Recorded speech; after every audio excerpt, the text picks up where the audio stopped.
Dans le centre historique de Paris, à 2 pas du Louvre et du Jardin des Tuileries, presque invisible de la rue, un passage secret entre les immeubles. La Galerie Vivienne.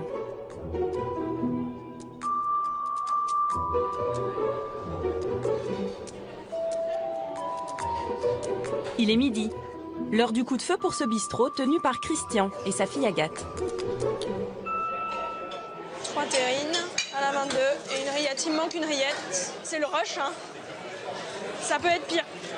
Ça amène du monde, la galerie. On est comme aux Champs-Élysées. Et surtout des habitués qui sont là. Ouais. Il n'y a pas beaucoup de touristes. Il y a beaucoup de bureaux, beaucoup de gens qui viennent travailler par là. Hop. C'est toi qui encaisse? Oui, c'est moi qui encaisse. Et voilà. Merci beaucoup. La galerie, ça fait partie de moi. Ce bistrot, je l'ai connu depuis que je suis petite. On fêtait Noël avec ma grand-mère ici. Pour le moment, je ne me vois pas partir ailleurs. C'est comme à la maison. Ce restaurant populaire est tenu par la même famille depuis plus de 50 ans. À l'intérieur, tout est d'époque.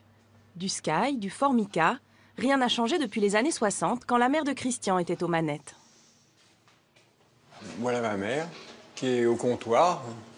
C'est l'empreinte familiale, c'est la mémoire. Il y a eu mes parents avec mon aide. Et maintenant, il y a ma fille Agathe qui est dans les starting blocks pour reprendre. 3 générations, c'est une belle performance. C'est assez rare. Christian avait 10 ans quand ses parents ont racheté cette affaire dans le passage.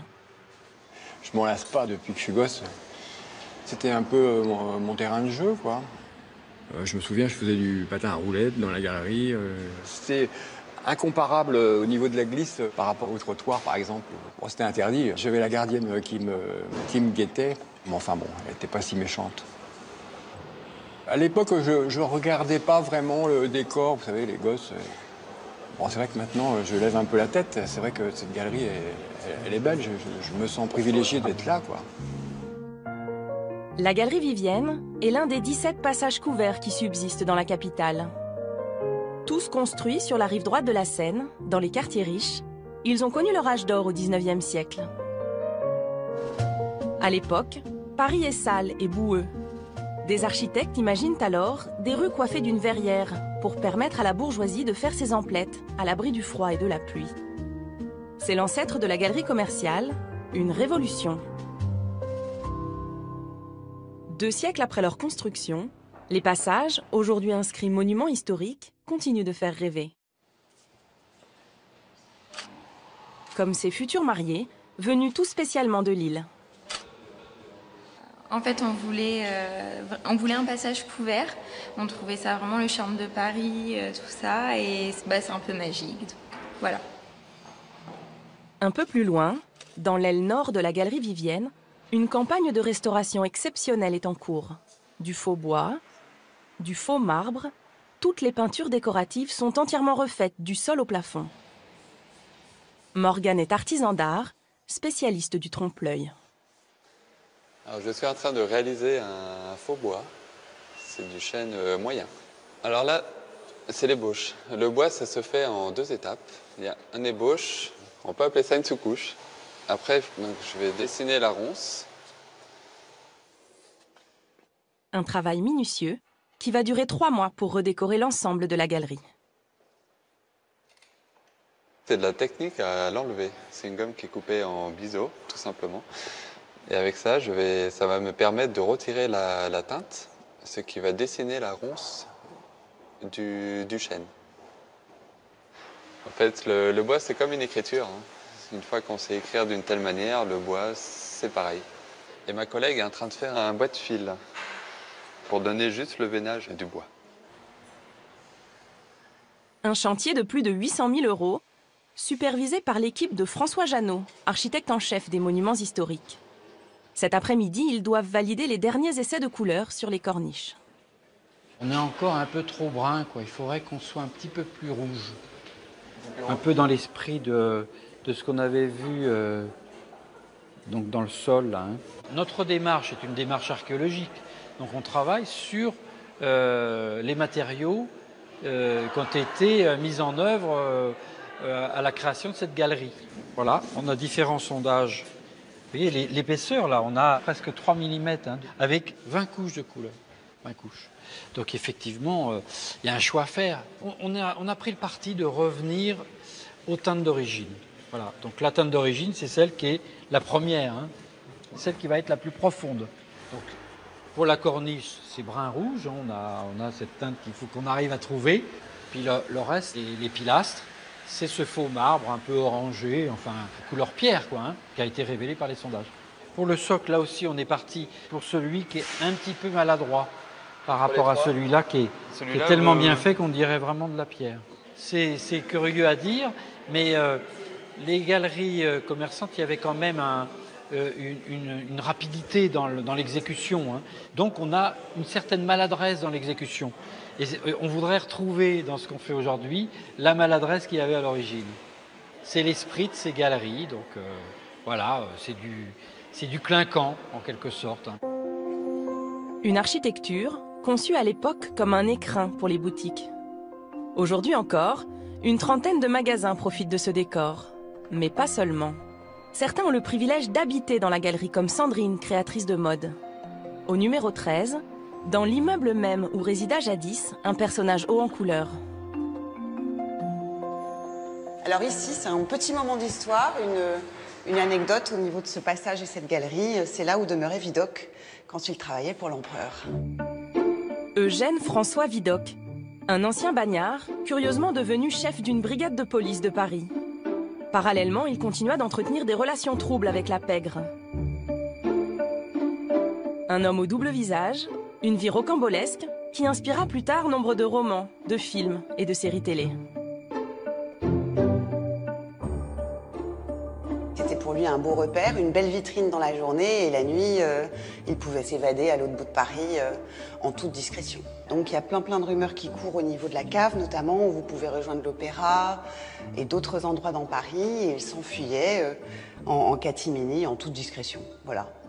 Donc là, si vous ouvrez cette fenêtre, vous accédez à toute l'architecture et l'infrastructure de la verrière. Cette verrière, elle est superbe. Elle est superbe.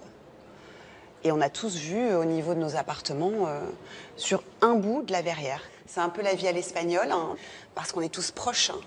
Tout le monde s'observe indirectement dans une galerie. On a l'impression d'être au cœur d'un petit village. Et le village s'appelle la galerie. Voilà. Donc c'est un peu l'envers du décor de la rue. C'est Paris vu de l'intérieur. Un escalier majestueux, inscrit monument historique, dessert une dizaine d'appartements, dont celui de Sandrine, sous les toits, au 5e étage.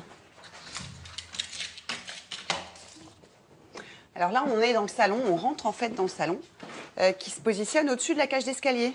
C'est très agréable parce que c'est calme. Hein.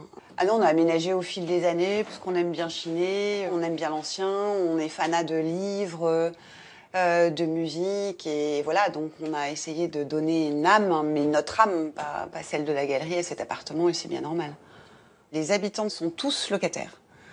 On est tous locataires, on entretient nos appartements et certains sont là depuis plusieurs générations. Donc c'est ça aussi qui est amusant.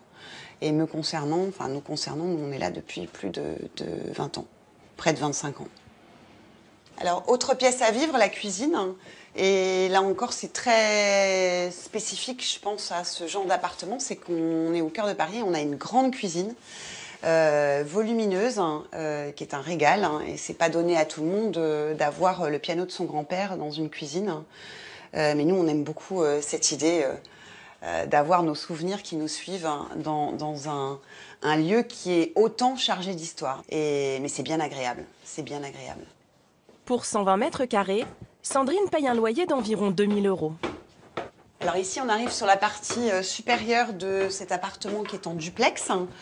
Et on a un petit puits de lumière qu'on a aménagé un petit peu en serre avec quelques plantes qui permet à la fois de filtrer les rayons du soleil mais qui en même temps inonde tout l'étage supérieur du duplex. Alors ici, vous êtes dans la chambre qui est exposé au nord, sous les toits, avec une petite anecdote au niveau de la salle de bain. Ce sont des poutres qui proviennent de la galerie, des greniers, qui ont parfois quelques dessins. Et là encore, c'est chargé d'histoire, c'est amusant, c'est un beau clin d'œil aussi à cette bâtisse et à ce bel immeuble. On est très très attaché à ce lieu et on y a développé quelque part une relation particulière. C'est ça, habiter dans un passage, au cœur de Paris et au cœur du vieux Paris. 1 kilomètre à l'est de la galerie Vivienne, dans le quartier du Marais se cache le passage de l'Ancre, considéré comme le plus ancien de la capitale. De l'extérieur, une simple porte cochère. À l'intérieur, un petit air de campagne. Autrefois couvert, il accueille encore une dizaine d'échoppes, dont une insolite. Celle de Thierry Millet, le dernier réparateur de parapluies en France.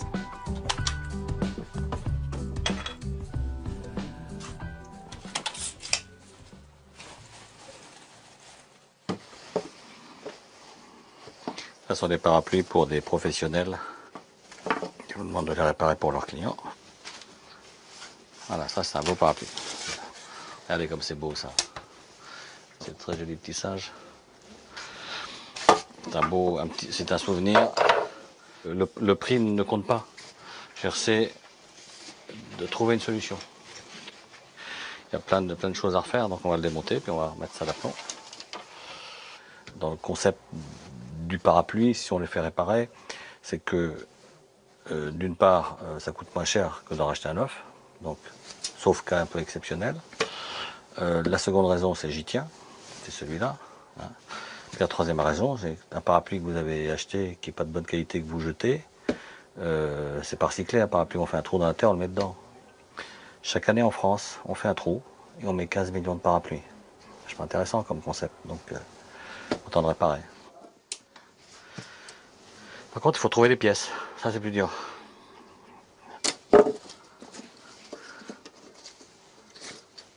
Sur le marché, il n'existe plus de fournisseurs de pièces détachées. Alors Thierry les récupère sur des parapluies trop abîmés pour être réparés. Depuis qu'il a repris la boutique il y a 14 ans, il s'est constitué une petite mine d'or.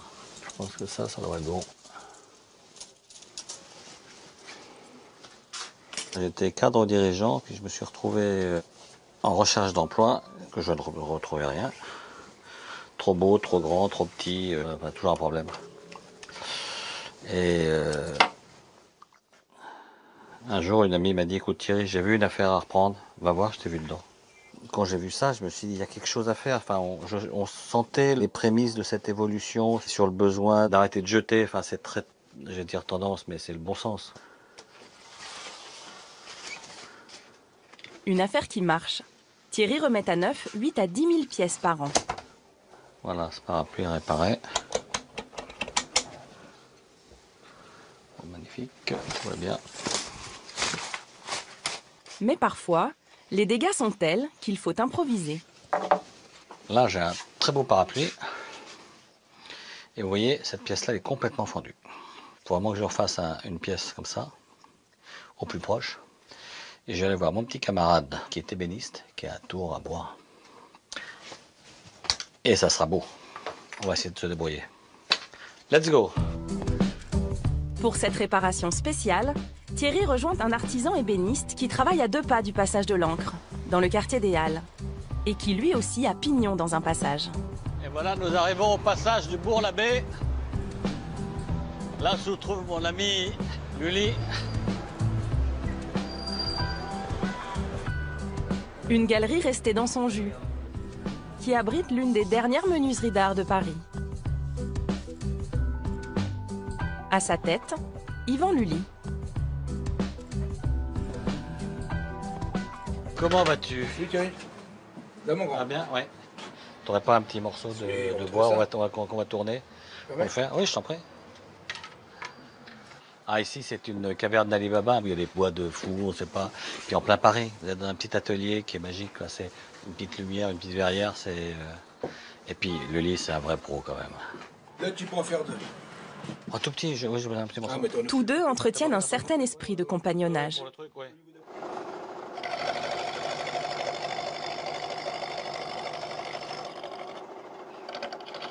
Thierry, c'est un copain, ici, il vient, il prend le sel, le poivre, il fait ce qu'il veut. Il est chez lui. Comme d'autres copains artistes, artisans, avec qui je travaille, on a besoin d'une pièce, j'ai besoin d'eux, on se tient. Communauté. Une petite communauté de quartier. L'UNI me donne très gentiment un petit morceau de bois. Quand il a besoin de quelque chose, un coup de main, n'importe quoi, je viens porter un meuble, c'est trop lourd. Enfin, il y a une entraide entre les gens du passage et il y a une entraide entre les artisans des différents passages. Hein. Il y a des vrais liens. En plus de cultiver ce côté village, les passages couverts sont tournés vers la ville.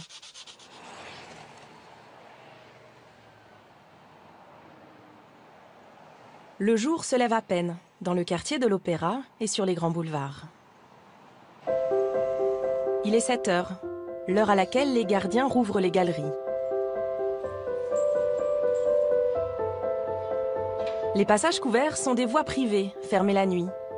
Les passants sont autorisés à circuler uniquement la journée. Ici, sous la verrière du passage Jouffroy, une institution fait l'attraction depuis 1882, le musée Grévin. Dans les coulisses, avant l'ouverture au public, un étrange ballet autour des 200 personnages de cire. Des petites mains s'activent pour mettre en beauté les célébrités, comme Barbara qui est coiffeuse. Je coiffe Laetitia Casta. Je rafraîchis un petit peu son chignon.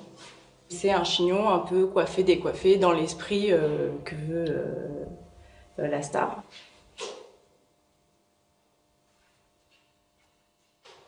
T'as fini, Barbara?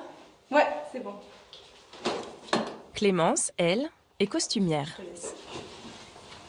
En fait, on est un peu comme sur les podiums, les assistantes, elles remettent les robes. Bah, nous, c'est pareil. Comme les gens, ils sont proches, parfois ils bousculent un peu les choses. Et en fait, tous les matins, on remet en place les robes, les costumes, on boutonne ce qui a été déboutonné. Et on fait en sorte que ça soit joli, que ça n'ait pas l'air trop figé, en fait, qu'il y ait une sorte de vie dans le costume. Et puis, comme ça, ils ont l'air un peu vivants quand même, malgré tout. Et on fait ça sur chaque personnage, en fait. Enfin, nous, au costume, on fait ça. Une inspection poussée jusque dans les moindres détails. Donc là, en fait, il y a un accro parce que malgré le fait que les personnages ne bougent pas, les vêtements, ils vivent quand même un peu par le biais des visiteurs, en fait, parce qu'ils peuvent être au plus près des personnages et donc s'asseoir à côté, les enlacer, leur poser la main sur l'épaule. Donc forcément, à force, il y a un contact qui fait que les vêtements s'abîment malgré tout. Ce qu'ils portent, c'est leurs vraies affaires qu'ils nous ont données. Donc on fait attention parce que surtout à Aznavour, c'est du patrimoine. Donc nous, on fait en sorte que ces vêtements continuent à vivre correctement et soient beaux et donc n'aillent pas d'accros, n'aillent pas de taches, que tout soit parfait partout.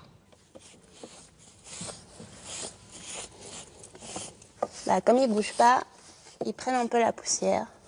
Donc on les dépoussière un peu. Oui, c'est fini. D'un chanteur à l'autre, la cantatrice Maria Callas, elle, a le droit à un relooking subtil.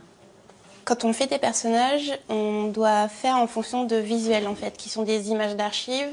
Et nous, au costume, on fait en sorte que les bijoux correspondent à ce qu'elle portait à l'époque. Donc en fait, là, j'avais des bouts d'oreilles qui étaient beaucoup trop grosses. Donc j'ai trouvé des bouts d'oreilles qui correspondent plus à l'image de la Callas et qui font que ça correspond à son personnage et que c'est plus joli esthétiquement, en fait. Mais quand la cire elle-même est abîmée, la retouche peut être plus radicale.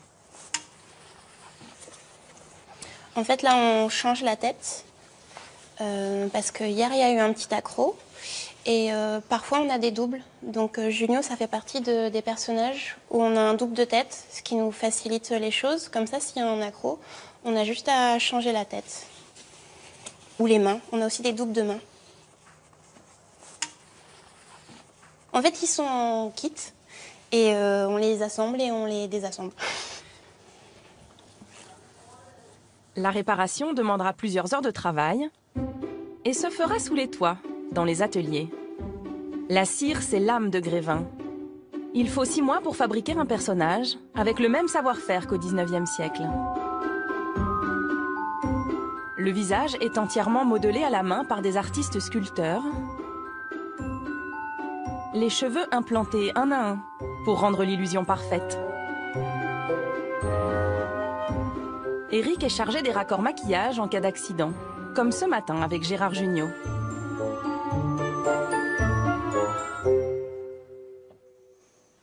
Et donc je vais faire la retouche. Déjà, je mets une base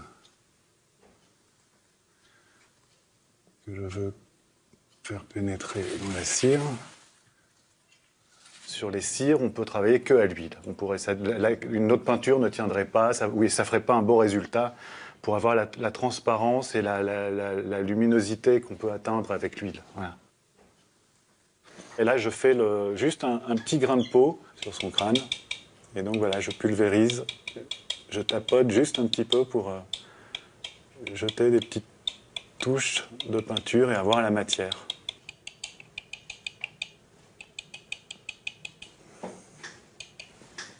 C'est important que les ateliers se trouvent vraiment au-dessus du musée parce que toutes les restaurations se font dans l'urgence le matin. Donc si en plus il fallait faire du transport, protéger, les emmener, les restaurer, c'est impossible. Donc que l'atelier soit au-dessus, c'est obligatoire tant que le musée doit ouvrir à 10 h. Sur le boulevard, plus que quelques minutes avant l'arrivée des premiers visiteurs. À l'intérieur, les ultimes ajustements.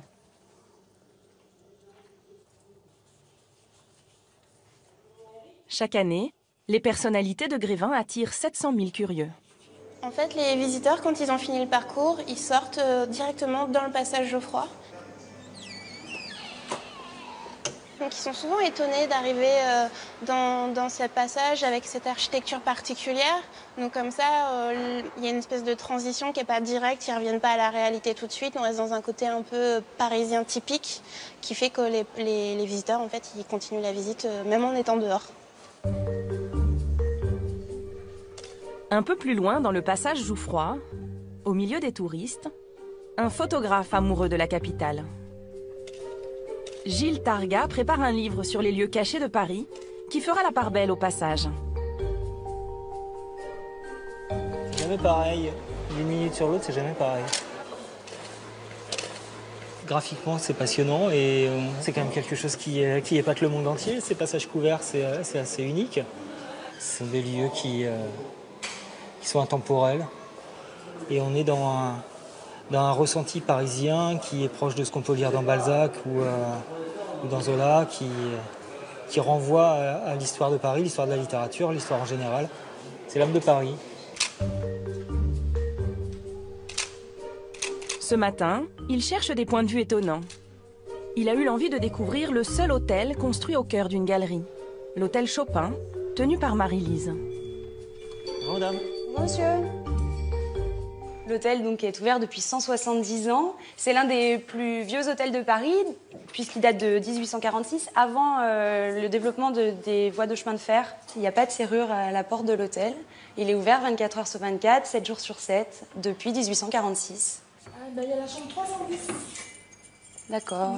Ok, super, 310. Bon, je vous emmène. On y va. Donc, je vais vous montrer une chambre qui donne sur les toits, qui est juste au-dessus de la verrière. Hop, allez-y. Entrée. 2 étoiles. Il n'y en a plus beaucoup des 2 étoiles hôtel un petit peu de charme, à 2 pas de l'opéra, qui ont du cachet et une histoire. Alors, voilà la vue sur les toits. Hop.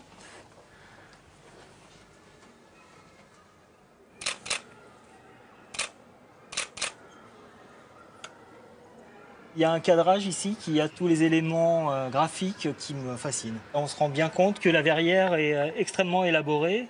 On perçoit les ventilations, la structure dont on n'a pas idée en bas. C'est un long serpent qui est très étonnant. On pourrait, en passant rapidement, avoir la sensation que c'est du zinc et on a la transparence qui est apportée en dessous, on ne l'aperçoit pas au-dessus. Il y a la patine qui la rend encore plus extraordinaire. On pourrait faire aujourd'hui probablement des panneaux de verre plus grands, plus vastes, plus lumineux. Mais je pense que cette verrière du passage Jouffroy est vraiment un beau témoignage de l'histoire qui avance, mais qui a su garder son âme.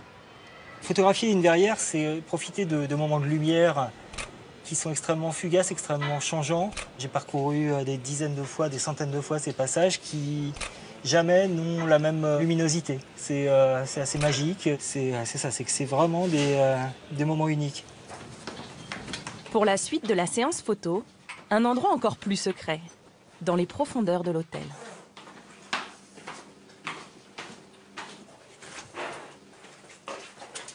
Alors, on est au deuxième sous-sol. Ah, on est en plein dans les mystères. Donc, on se situe sous la réception exactement. Et là, on entre dans le passage souterrain qui est sous le passage Jouffroy. Chaque porte correspondant à la cave de chaque commerce. Chaque porte est un commerce. Voilà, exactement. En fait, c'est l'ancienne voie moyenâgeuse qui était pavée. Ah oui, il y a les pavés, il y a le caniveau et les pavés. Voilà, sur laquelle ils ont construit le passage de Jouffroy. On a vraiment l'impression de marcher sur les traces des Parisiens du Moyen-Âge. Alors, il y a quelque chose qui est assez rigolo, c'est que le passage était chauffé à l'époque, dès son ouverture. Donc en fait, il y avait ici des gros conduits métalliques qui passaient et qui soufflaient de l'air chaud à travers les grilles. Et qui chauffaient le passage. Ça permettait aux clients aisés de faire du shopping au chaud. C'est tout à fait étonnant et je me suis toujours interrogé sur qu'est-ce qu'il y avait sous ces grilles. Aujourd'hui, je suis comblé. Je l'ai vu. Je regarde passer les gens. C'est vrai que c'est assez insolite comme endroit. On se sent un peu comme une petite souris de pouvoir regarder les gens passer au-dessus de nous. Toute indiscrétion. Voilà.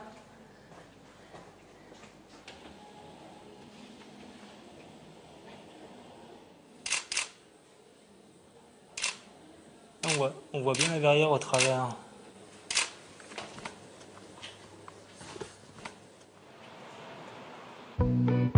À l'air libre, dans le prolongement du passage Jouffroy, de l'autre côté du boulevard Montmartre, le passage des Panoramas. Historiquement le temple des philatélistes et des amateurs de cartes postales anciennes, la galerie a vu s'installer ces 10 dernières années de nouveaux voisins. De multiples restaurants qui bénéficient d'une terrasse couverte, en toute saison. Gilles Targa aime s'y arrêter pour la pause déjeuner. Je vais prendre 12 pièces. 12 pièces avec du riz, s'il vous plaît. Dans le passage des Panoramas, en fait, on peut déguster toutes les cuisines du monde. On peut manger tous les jours dans un endroit différent et voyager par le goût. Il y a une espèce d'atmosphère, en plus le midi, comme on peut entendre une espèce de brouhaha qu'on ne trouve pas en face au passage Jouffroy, où on est beaucoup dans un calme, dans une ville ralentie. Ici, j'ai l'impression qu'il y a tous les types de populations. On voit à la fois des touristes en tenue de touristes, des banquiers en tenue de banquiers et des promeneurs. Tenez, monsieur, vos 12 gyoza. Parfait. Donc les gyoza, ce sont des raviolis traditionnels japonais, fourrés au porc et aux légumes. Nous, ce sont des chefs japonaises qui les réalisent. Donc elles ont vraiment la recette traditionnelle. Tout est frais, tout est préparé le matin même. Et on les fait griller à la minute sur les plaques. Bon appétit, monsieur. Merci, monsieur.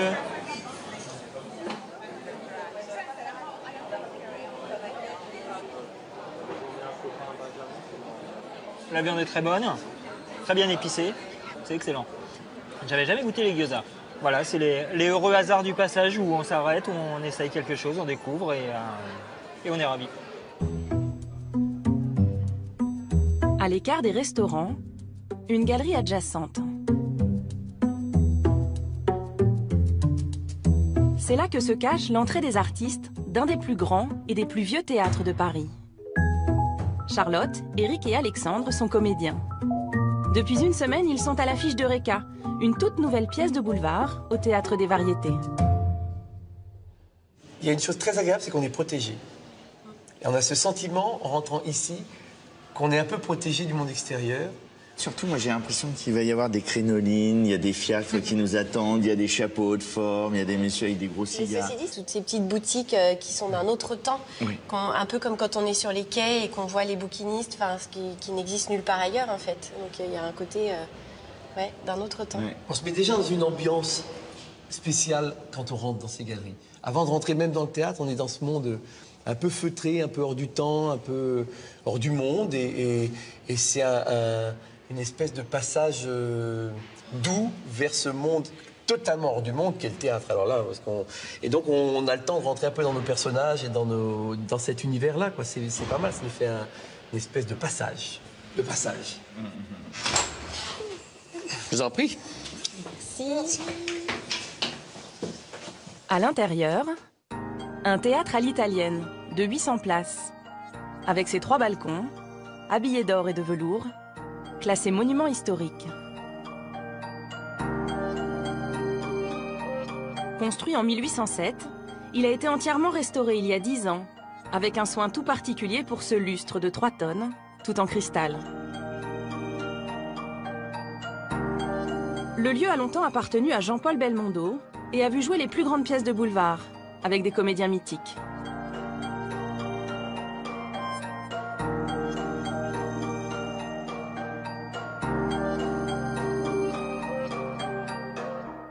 Je suis dans la loge d'Arletty. Mais elle n'est pas dedans.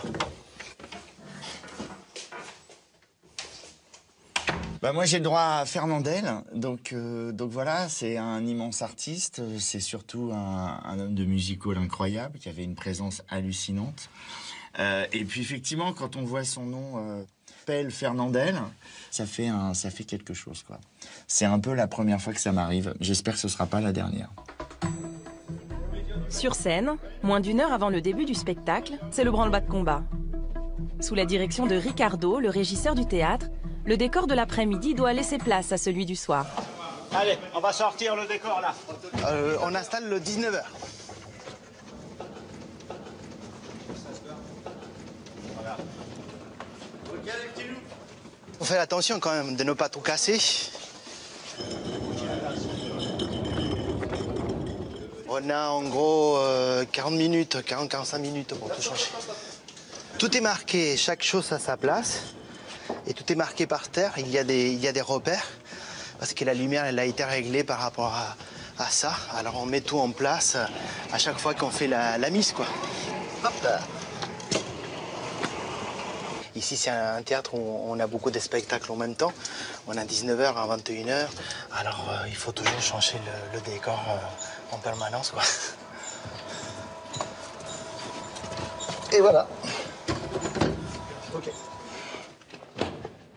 Les comédiens eux-mêmes ajustent les derniers détails. Je change la casquette, voilà. C'est-à-dire qu'en fait, quand tu prends ça par précipitation, à chaque fois la casquette tombe. Donc là, je la mets là. Hop. Et regardez, c'est sublime. C'est entre la Scala de Milan et le bistrot romain. C'est très marrant quand les amis, la famille viennent vous voir. La première chose qu'ils disent, ils disent « Il est beau ce théâtre ». Alors ils disent la pièce est super, c'est top, vous êtes géniaux, etc. Ça on n'écoute pas. Non, c'est juste merveilleux, quoi. Pour moi c'est le plus beau théâtre de Paris. Voilà. Alors je le dis aussi par chauvinisme, mais parce que j'y travaille. Il est 19h. Ultimes instants avant l'entrée en scène.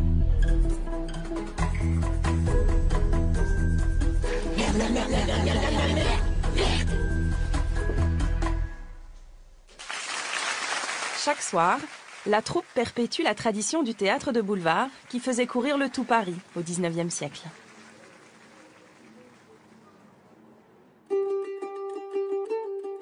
En descendant les grands boulevards vers la place de la République, 2 passages très différents, Brady et Prado. Depuis les années 70, le passage Brady attire beaucoup de touristes pour son côté exotique. Sur 200 mètres se concentrent des boutiques indiennes et pakistanaises, épiceries, bazars et surtout des restaurants. Une cuisine traditionnelle bon marché qui vaut au passage le surnom de Little India, au cœur de Paris.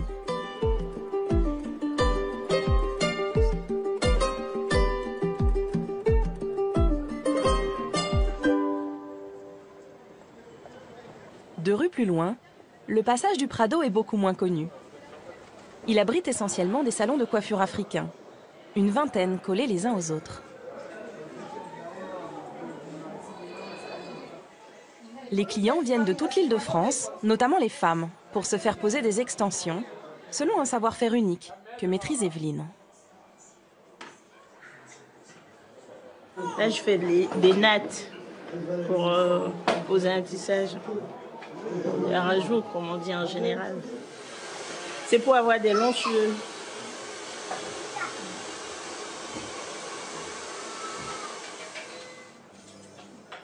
Ça fait 2 heures, 3 heures, donc il faut s'armer de patience après.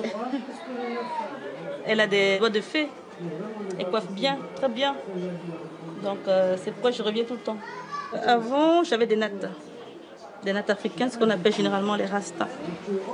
Donc voilà, je change tout le temps. Donc c'est dans mon budget pour les fins du mois.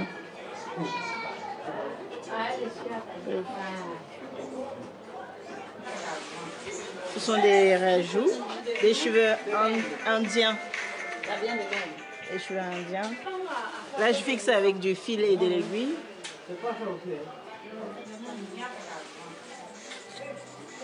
C'est comme de la couture. Il faut que ce soit assez fort par rapport au brushing, au shampoing, que ça ne tombe pas au fait. Ça fait pas mal, hein, du tout. C'est juste question de changer de coupe.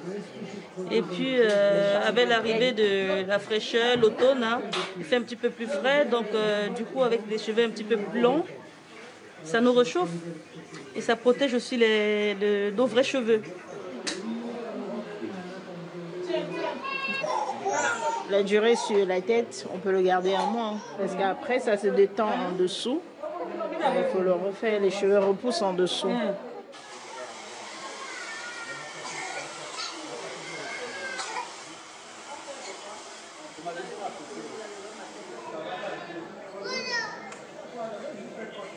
Deux heures plus tard, changement de look.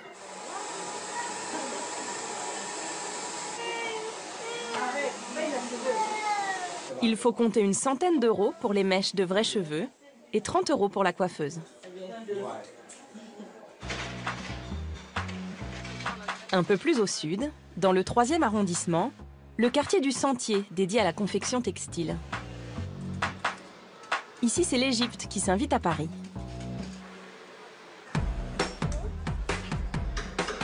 Depuis quelques mois, le passage du Caire est plongé dans le noir.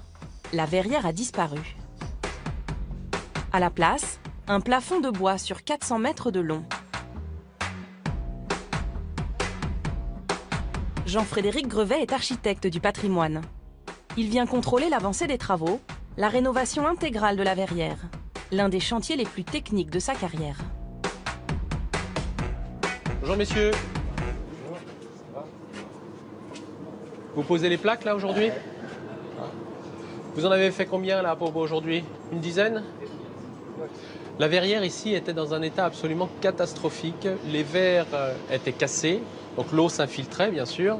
Et puis la structure elle-même, toutes les pièces métalliques étaient complètement rongées par la rouille. Et donc il y avait vraiment urgence à intervenir ici. La verrière a été vraiment restaurée à l'identique dans sa forme générale, c'est-à-dire la pente de toit, la hauteur du toit. Cette pièce-là était à cet endroit-là exactement auparavant. Par contre, la manière dont on a assemblé les pièces entre elles, là, c'est un petit peu différent. La grosse poutre qu'on appelle une sablière en termes de charpente, eh bien, traditionnellement, elle repose sur le mur. Sauf qu'ici, les murs, ils sont construits en maçonnerie. Dedans, il y a des pièces de bois et avec le temps, ça s'est vraiment déformé. Donc, pour éviter de faire reposer trop de charge sur cet arc, finalement assez fin, eh bien, on a détaché très légèrement cette poutre et on l'a appuyé sur des zones précises, très solides. Ça fait en fait comme s'il y avait un poteau en dessous. Cette poutre, elle va enjamber l'arc sans reposer dessus, tout en gardant la physionomie ancienne. Chaque panneau de verre pèse 20 kg. Autrefois collés avec du mastic sur la structure métallique, ils sont aujourd'hui clipsés. L'innovation technologique ne s'arrête pas là. La matière du verre elle-même a été repensée. Ce verre est un verre très intéressant parce qu'au début du XXe siècle, on mettait ce qu'on appelle un verre cathédrale, c'est-à-dire un verre un petit peu irrégulier dans sa texture, avec une maille métallique à l'intérieur. Ce verre est interdit et il a fallu trouver un autre verre qui résiste à ces déformations. Donc on met ce qu'on appelle un verre sécurite, c'est-à-dire c'est le même verre qu'on a pour nos pare-brises de voiture. Ce sont 2 plaques de verre qui sont collées entre elles. C'est très résistant. Par contre, ce qu'il y a en plus ici, c'est qu'on n'a pas choisi un verre justement comme les pare-brises de voiture, on a choisi un verre qui est ce qu'on appelle flouté. C'est-à-dire que si je mets ma main par-dessus, vous voyez bien ma main en transparence. Et puis plus je vais m'éloigner, plus ma main va devenir floue. Et en fait, quand on est en dessous, on voit comme un espèce de brouillard. C'est l'effet que produisait auparavant le verre cathédrale qui créait ce flou artificiel. Le chantier va durer 2 ans. Coût total, 3 millions d'euros. Payé pour l'essentiel par les copropriétaires du passage, avec une subvention de la mairie de Paris. Là, on voit la moitié de la longueur principale déjà faite. La suivante ne va pas tarder. Restaurer un passage couvert, c'est aussi très très important pour le dynamisme économique. Parce que avant les travaux, le passage était sombre, en mauvais état, il pleuvait dedans. Aujourd'hui, déjà maintenant qu'une partie est découverte, eh bien, les gens ont récupéré un éclairage avec de la lumière naturelle, donc déjà plus un sens de la vie, hein, du mouvement. Voyant du neuf, les gens vont revenir plus facilement. Ça redonne de la vie à ces cœurs d'îlots qui étaient souvent un petit peu à l'abandon, un peu tristounets. Si tu n'étais pas là, comment pourrais-je vivre? Près des Halles, le passage du Grand Cerf était quasiment déserté dans les années 90 et a bien failli disparaître.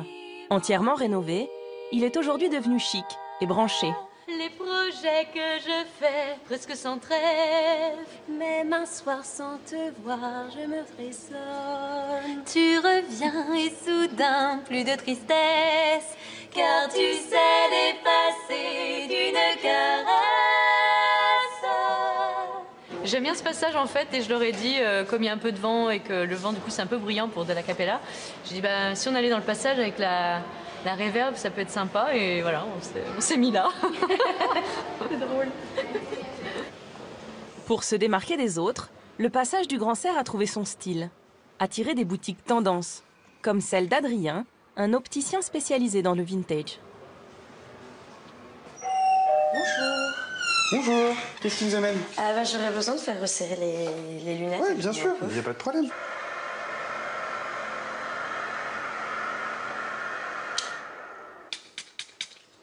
Dernier détail.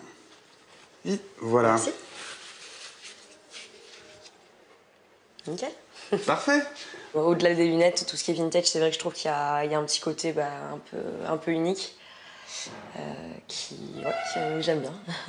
Mais moi j'adore ce passage, il y a plein de petites boutiques de créateurs. Là juste en face, il y a une petite boutique d'antiquité aussi. À chaque fois que je passe ici, je vais faire un tour après à celle-là. Donc ouais, non, il y a plein de petites boutiques assez originales. C'est sympa. Merci beaucoup. Merci à vous. À la prochaine. Bonne journée et à la prochaine, au revoir. En général, ce qui plaît le plus, c'est justement le concept, que ça soit complètement original, que ça change en fait énormément. Le truc, c'est qu'on va peut-être avoir moins de montures d'un point de vue numérique ici, mais d'un point de vue choix, ça va être beaucoup plus important en fait qu'un magasin classique, parce qu'on retrace un siècle de lunettes. Et donc au final, on va avoir beaucoup plus de choix à ce niveau-là, en termes d'originalité. Donc là, par exemple, on a le début du siècle juste ici, où là, on va retrouver en fait, des modèles donc, type lunettes fil de fer, que portaient autant Robespierre que Gandhi, que le capitaine Dreyfus, par exemple. Donc des montures très souples, avec des branches crochets, notamment. Chose qui n'existe plus du tout aujourd'hui, en fait. Par exemple, si on continue un petit peu dans le côté historique, on va pouvoir trouver aussi quelques pince-nez. L'exact même modèle que le président des États-Unis, Theodore Roosevelt. Donc, ça se portait comme ceci. Oui, oncle Picsou, quoi. Oncle Picsou, c'est exactement pareil. Ce qui est assez sympa, c'est que d'un tiroir à l'autre, en fait, on change complètement d'époque. C'est-à-dire que là, on va partir sur une monture qui date des années 70, où là, pour le coup, il y avait quelque chose qui était très étonnant parce qu'elle se déroule entièrement, en fait. Voilà. Et ensuite, hop, elle se renroule sur elle-même. C'est pas le genre de modèle qu'on trouve très souvent, et c'est assez sympa, et surtout à montrer, et les gens apprécient aussi beaucoup ce genre de choses. Après, on va se retrouver sur des modèles beaucoup plus iconiques, où là, pour le coup, on va avoir complètement un style Marilyn Monroe, qui est purement américaine, avec les finitions qui sont Tout ce qui manque là-dessus, c'est une Cadillac, quoi, en fait, avec, par exemple. Tout ça, ce sont des modèles qui n'ont jamais été portés. C'est le propriétaire du magasin qui a beaucoup voyagé en Europe et aux États-Unis pour remettre la main sur des stocks endormis. On a été déjà contacté pour avoir la chance d'équiper en fait Lambert Wilson et Audrey Tautou dans le film L'Odyssée, qui est un biopic sur la vie de Commandant Cousteau, et Nathalie Portman pour son prochain biopic sur la vie de Jackie Kennedy, donc qui portera aussi une de mes montures. Voilà, donc avec un peu de fierté quand même. C'est le bouche à oreille en fait qui fonctionne le plus. C'est le bouche à oreille parce que comme on n'a pas pignon sur rue, forcément on est nettement moins visible. Après, il y a certains guides aussi qui conseillent les passages à visiter dans Paris, en fait. Ça va être principalement ça aussi. On a pas mal de touristes, au final. Le passage reste moins fréquenté que les rues du quartier. Du coup, les loyers des boutiques sont plus bas, presque 2 fois moins chers. Ceux qui font le pari de s'installer ici misent sur le cadre. Exceptionnel. La verrière est à 12 mètres au-dessus du sol. C'est la plus haute de toutes les galeries de Paris. Yann, le président de l'association des commerçants du passage, est l'un des rares à avoir le droit d'y accéder par un escalier dérobé. Alors, pour la petite anecdote, ici a été tournée une séquence du film Zazie dans le métro. Lors de la course-poursuite entre la petite fille et le monsieur, c'est ici que ça s'est passé. Voilà. Alors là, on est au niveau de la verrière, donc c'est vraiment le toit du passage. Et puis, là, il y a une petite surprise. On est vraiment sur le haut du passage avec une vue en contre-plongée et toute la structure métallique qui rappelle un peu la période Eiffel et Art déco du début du siècle. Ici, toutes les petites fenêtres, en fait, c'est partie c'est les logements sociaux de la ville de Paris. Donc c'est une partie HLM. Voilà, donc on habite dans un endroit magnifique. En tout, 19 logements, du studio aux 4 pièces, allant de 300 à 600 €. Des appartements à loyer modéré qui contrastent avec les boutiques haut de gamme du passage, comme celle de Yann, qui est arrivé il y a 5 ans pour créer des accessoires et des vêtements en drap de laine entièrement sur mesure. Là, la laine, elle est complètement imperméable, hein, comme je vous disais. C'est une laine qui va se patiner en plus dans le temps, comme un joli cuir. Ok. Poche intérieure, 1 ou 2. Et je pense que peut-être pas. Soit on fait le truc, on fait la pièce toute neutre. Ouais, je pense qu'on va faire tout neutre. Je pense que ce sera plus équilibré, c'est plus joli. On va laisser tout simple. Je suis originaire de Nantes. On a un passage comme ça qui est un peu similaire, qui s'appelle le passage Pomeroy à Nantes, qui est sur 3 niveaux. Mais là, celui-ci, il a en cela d'impressionnant, c'est la hauteur, c'est la luminosité. Et en arrivant dans le passage, j'ai vu que le local était cédé. Et donc, il y avait une grande surface qui me permettait de réaliser en fait le projet que j'avais en arrivant sur Paris. Et du coup, ça s'est fait comme ça, le hasard de la vie. Une affaire de famille. Sous la boutique, sa compagne Maxine réalise la collection femmes. Bon, alors voilà, là vous êtes dans la cave. La cave, en fait, qui est l'atelier de Maxime, en partie. En fait, je suis styliste créatrice. Ça veut dire que je dessine les modèles et je fais tout de A à Z. En fait, là, je suis en plein cours de production. Dans le passage, il y a beaucoup de créateurs, c'est beaucoup de boutiques en fait d'artisans qui vendent leurs propres produits. Donc on s'inscrit tous dans une même démarche. Du coup, on fait des super rencontres et c'est moins solitaire que ce qu'on pourrait penser d'être. Voilà, on n'est pas seul dans sa boutique, mais on est assez proche de ses voisins et du coup, on est tous un peu dans la même aventure. Donc on se comprend.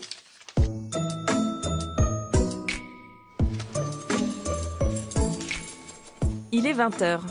Le va-et-vient des clients se termine. Ne reste que les commerçants. Après avoir fermé boutique, ils retrouvent le passage rien que pour eux.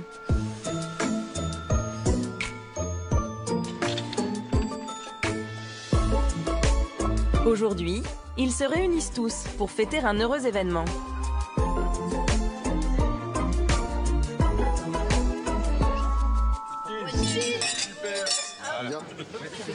La naissance d'Eliott, la fille de Maxine et Yann, La dernière arrivée dans le passage.